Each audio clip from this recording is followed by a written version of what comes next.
शुरू करता हूँ अल्लाह के नाम से जो बड़ा मेहरबान निहायत रहम करने वाला है। मीर जाफर और मीर सादिक कौन थे?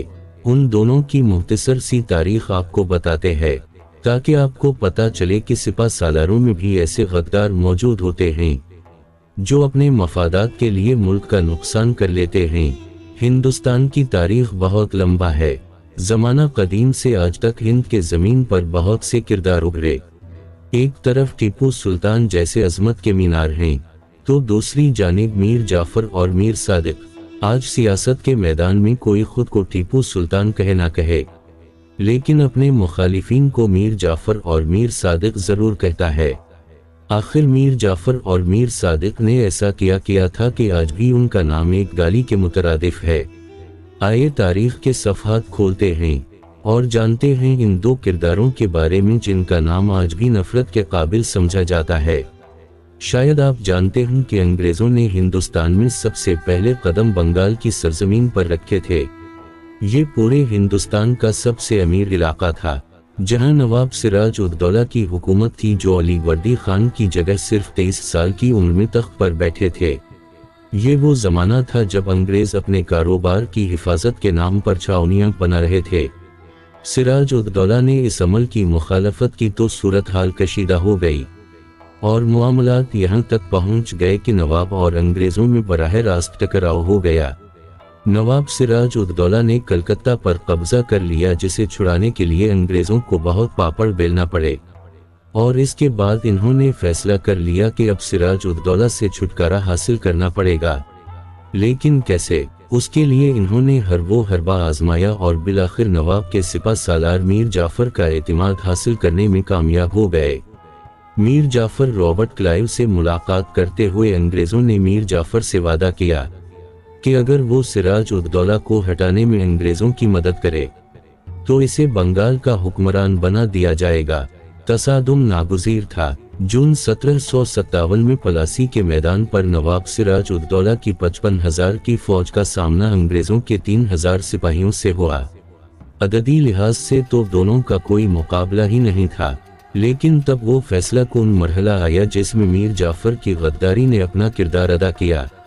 35,000 पैदल चलने वाले फौज और 15,000 घुड़सवारों पर मुश्तमिल दस्ते मंसूबे के एन मुताबिक और मीर जाफर की हिदायत पर जंग से मुंह मोड़ गए और बाकी रह गए सिर्फ 5,000 शह सवार। सिराज उद दौला को बुरी तरह शिकस्त हुई, गिरफ्तार भी हुए और फिर मीर जाफर के बेटे के हाथों कत्ल कर दिए गए।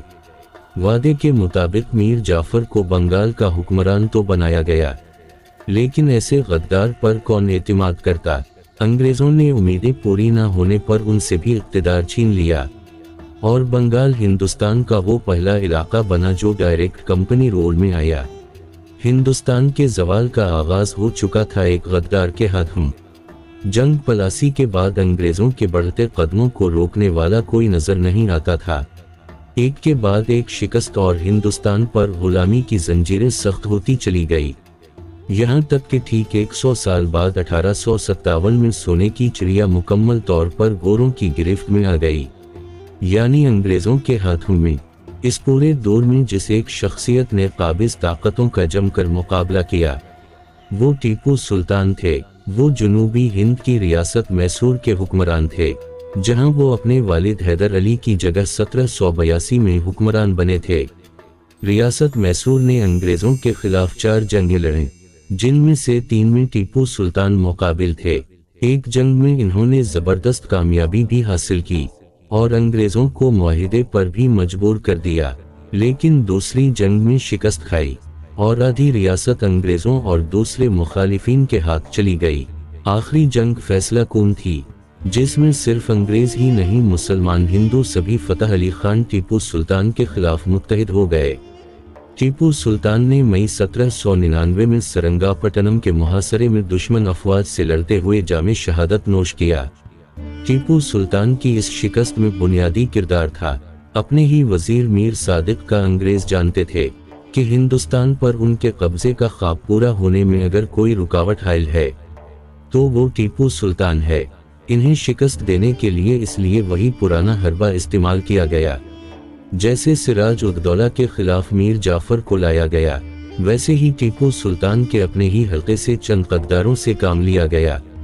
अंग्रेजों ने मीर सादिक के मशवरे और हिदायत के मुताबिक ही मखसूस मकामात और मखसूस औकात पर हमले किए और मैसूर और बेंगलोर पर कब्जा किया। उसी के फैसलों की वजह से अंग्रेज दारुल हुकूमत सरंगापट्टनम में दाखिल होने में कामयाब हुए। उसी ने टीपू के वफादार सालार गाजी खान को कत्ल भी किया था। आखिर में उसके इक़दामात इतने वाज़ेह हो चुके थे कि खुद टीपू सुल्तान के वफादारों को अंदाज़ा हो गया और इन्होंने मीर सादिक को कत्ल कर दिया। लेकिन तन्हा मीर सादिक ही नहीं, गद्दारों की सफ़ में और भी कई नाम हैं। टीपू सुल्तान की शहादत से सिर्फ 100 साल पहले 1700 में हिंदुस्तान दुनिया का अमीर तरीन मुल्क था। औरंगज़ेब आलमगीर का दौरा हुकूमत अपने उरूज पर था। काबुल से कलकत्ता और कश्मीर से कालीकट तक मुगलों का राज था।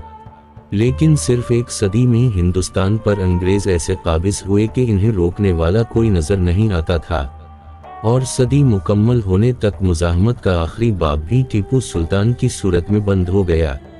वो शख्स तो शब खून में मारा गया, वरना इस जैसा बहादुर कोई लश्कर में नहीं था। हिंदुस्तान के गुलाम बन जाने में जहां नाहल हुक्मरानों का हाथ था, वहीं किसी हद तक मीर जाफर और मीर सादिक जैसे गद्दारों के इक़दामात भी शामिल थे। इसलिए जब तक हिंदुस्तान का जिक्र बाकी रहेगा, जब तक दुनिया टीपू सुल्तान और सिराज उद दौला को याद करती रहेगी, मीर जाफर और मीर सादिक भी जिंदा रहेंगे। लेकिन एक गद्दार और वतन फरोश की हैसियत से उन दोनों गद्दारों को याद रखा जाएगा।